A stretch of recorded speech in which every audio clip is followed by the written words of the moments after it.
जय श्री राम। नमस्कार दर्शक बंधु, बीरेन उपचार केन्द्र को आपण मानक स्वागत।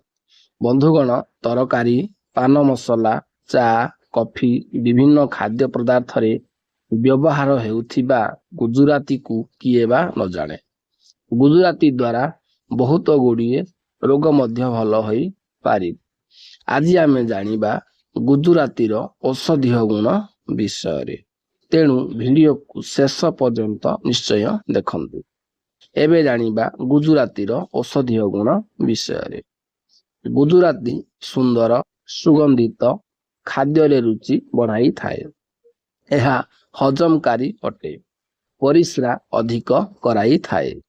गुण रे यह लघु रुक्ष, रस रे यह कटु मधुर, विपाक मधुर एवं बीर्य शक्ति शीत। केउ केउ रोगरे किपरि नेबे। बांती बांती लागुथिले गुजराती रो 4 गुण जलरे सिजाई 1 गुण रहिले ताकू छाणीकी पीले बांती मध्य भल होई थाए।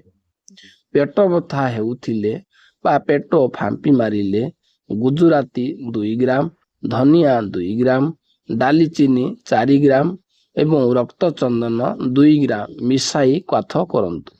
सही क्वाथ देले उपशम होई थाए। कदली खाई अर्जिन हेले गुजराती खाइले आराम मिली थाए।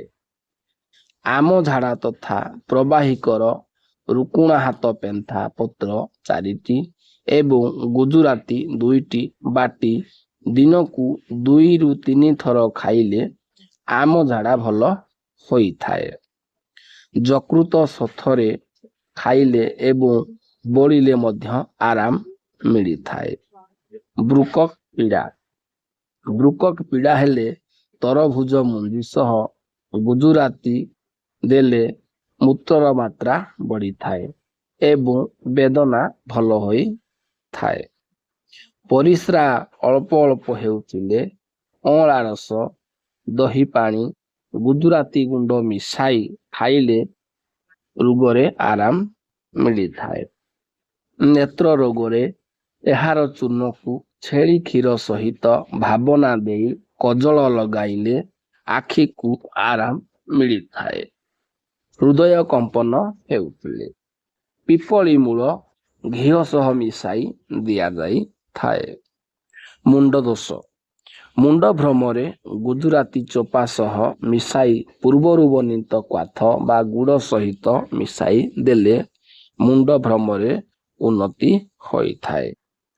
अदा, लवंग, जुआणी सहित गुजराती खाइले अर्जिन रोग मध्य भल करी थाए। गुजराती गुंड नाकरे सुंगिले मुंड व्यथा भल होई थाए। खाई सारिबा परे गुजराती मंजी प्रत्यह किछि दिन खाइले मल त्याग परिष्कार हेबार सहायक होई थाए। गुजराती मुख दुर्गंध नाशक एवं रुचि वर्धक। एणु खाद्य परे एहाकू खाइबा उचित। एहीपरि आयुर्वेदिक वीडियो पाई वीडियो को लाइक करंतु, कमेंट करंतु एवं सांग मानक सहित शेयर करि नियंतु। आउ चैनल को सब्सक्राइब करि नियंतु। आगामी वीडियो रे जानिबा पान महरी रो औषधीय गुण विषय रे।